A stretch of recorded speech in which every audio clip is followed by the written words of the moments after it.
안녕하세요. 처음교회 성도 여러분 반갑습니다. 김가는 목사입니다. 네, 오늘 월요일인데요. 네, 또 일주일의 일의 시작이 되는 날입니다. 네,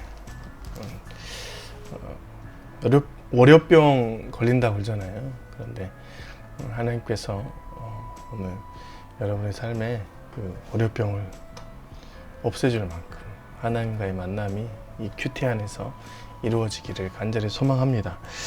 오늘 말씀은 이제 6월절을 맞이하기 위해서 하나님께서 대비하기 위해서, 그러니까 6월절이라는 것은 애굽의 장자가 애굽의 첫 것이 모두 다 하나님의 징계를 받아야 될 대상이 되어질 때 그것을 넘어가기 위한 하나님께서 방법을 알려주는 것입니다. 우리가 이제 잘 알고 있지만 한번 체크해 보겠습니다. 출애굽기 12장 21절부터 36절까지 말씀인데요. 21절 말씀, 모세가 이스라엘 모든 장로를 불러서 그들에게 이르되 너희가 나가서 너희의 가족대로 어린 양을 택하여 유월절 양으로 잡고 우슬초 묶음을 가져다가 그릇에 담은 피에 적셔서 그 피를 문인방과 좌우 문설주에 뿌리고 아침까지 한 사람도 자기 집 문 밖에 나가지 말라. 여호와께서 애굽 사람들에게 재앙을 내리려고 지나가실 때에 문 인방과 좌우 설주, 문설주의 피를 보시면 여호와께서 그 문을 넘으시고 멸하는 자에게 너희 집에 들어가서 너희를 치지 못하게 하실 것입니다. 했습니다. 네. 어린 양을 잡아다가 그것을 문인방과 설주에 발라라는 거죠. 문설주에 발라라는 것입니다. 문에 이제 들어가는 입구를 말하는데요. 위아래 좌우를 다 어린 양의 피로 발라라. 그러면 그것이 구원의 표시가 되어서 하나님의 징계의 천사가 들어가는 것을 너희 가정에 이제 막을 것이다 라고 얘기를 한 것이죠. 하나님의 역사를 미리 알려주시는 하나님의 모습인 것입니다.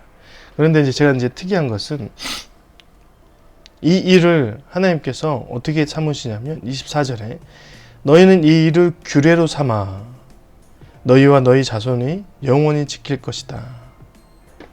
그리고 25절에는 이럴 때 예식이 되어서 지킬 것이다 라고 말합니다. 그랬더니 백성이 27절에 보니까 머리를 숙여 경배했다 라고 말합니다. 하나님께서 이 사건을 마치 너희의 규례로 삼고 전통과 규칙으로 삼고, 규례라는 것은 규칙과 예식에 이제 합쳐진 말이잖아요. 그래서 너희의 예식을 삼아서 하나님 앞에 예배를 올려드려라. 영원히 남아야 될 절기가 될 것이다 라고 얘기하는 것입니다. 여러분, 하나님의 역사가 규례가 되고 또 넘어서 예배가 되고 또 그것이 절기가 되어지는 사건은 몇 가지가 되지 않습니다. 예. 막말로 이제 나중에 출애굽하고 나서 이스라엘 백성이 죄를 짓고 불뱀과 노뱀 사건을 봤어도 그것이 절기로 되지는 않았어요. 근데 오늘은 하나님께서 장자의 애굽의 첫 것을 치는 과정에서 하나님께서 역사를 보여주시고 그것을 넘어가야 될 방법을 알려주시는데 그 과정에서 이것이 절기가 될 것이다 라고 얘기를 한 것입니다. 하나님께서 진짜 그 6월절에는 이제 꼭 집어서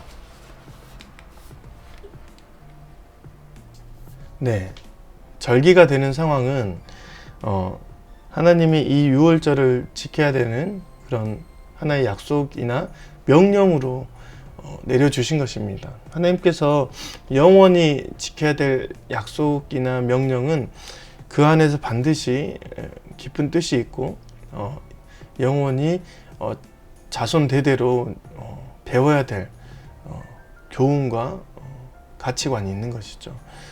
그래서 6월절을 볼 때 그냥 지나치는 것이 아니라 그 안에 있는 뜻을 우리는 잘 깨달아야 합니다.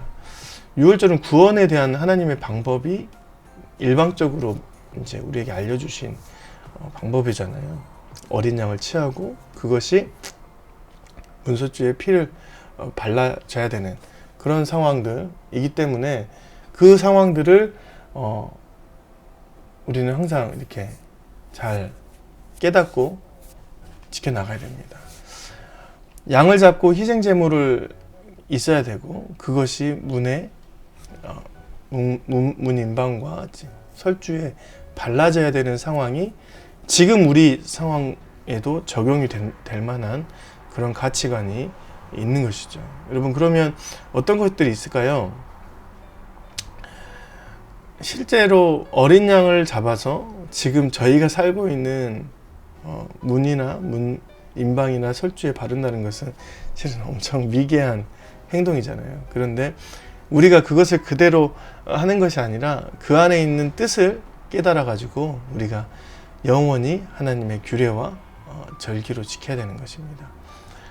희생제물을 드려서 피를 발라야 된다는 뜻은 하나님께서 죄를 지으면 그 죄의 피값이 반드시 있다. 희생의 대가가 있을 것이다 라는 것이죠. 그리고 구원에 대한 확실한 것은 이 구원의 과정에는 스스로 구원할 수 있는 방법이 없을 것이다. 너희가 너희의 고통이나 너희의 그런 얽매임과 압박이 너희 스스로 할 수 있는 것은 아니다라고 이제 얘기를 하는 것이죠. 누군가 반드시 너희를 대신해서 희생해야 될 대가를 치러야 된다.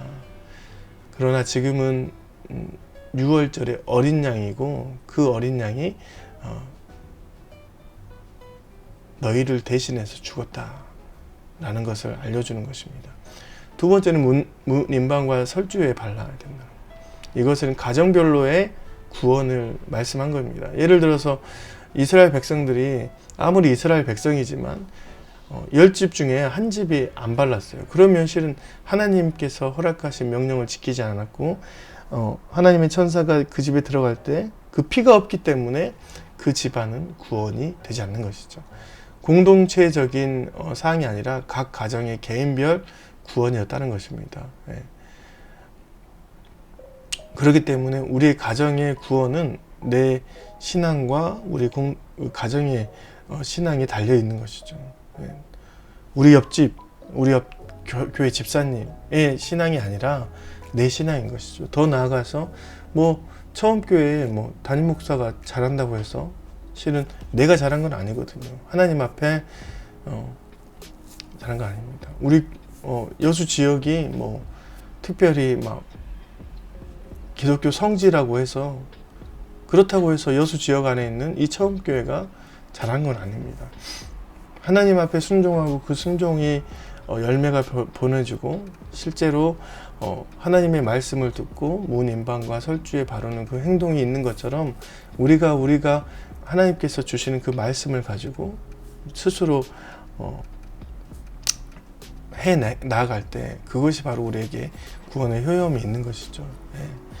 그 뜻을 가지고 이제 평생을 살아가고 지금 우리도 함께 살아가야 되는 것입니다. 여러분이 삶을 살아갈 때 꼭 이 메시지를 함께 6월절 메시지는 너무 귀한 일이죠. 이 6월절 메시지를 가지고 여러분이 각 가정의 구원을 지켜내시는 또 여러분을 통해서 누군가 희생하고 있다는 것을 알게 되는 그런 하루하루가 되었으면 좋겠습니다. 네. 큐티가 참 귀한데요. 여러분들의 인생에 참 하나님의 말씀이 영영토록 간직되어지는 그런 귀한 시간들이 되기를 주님의 이름으로 축원드립니다. 네, 내일 뵙겠습니다. 안녕히 계세요.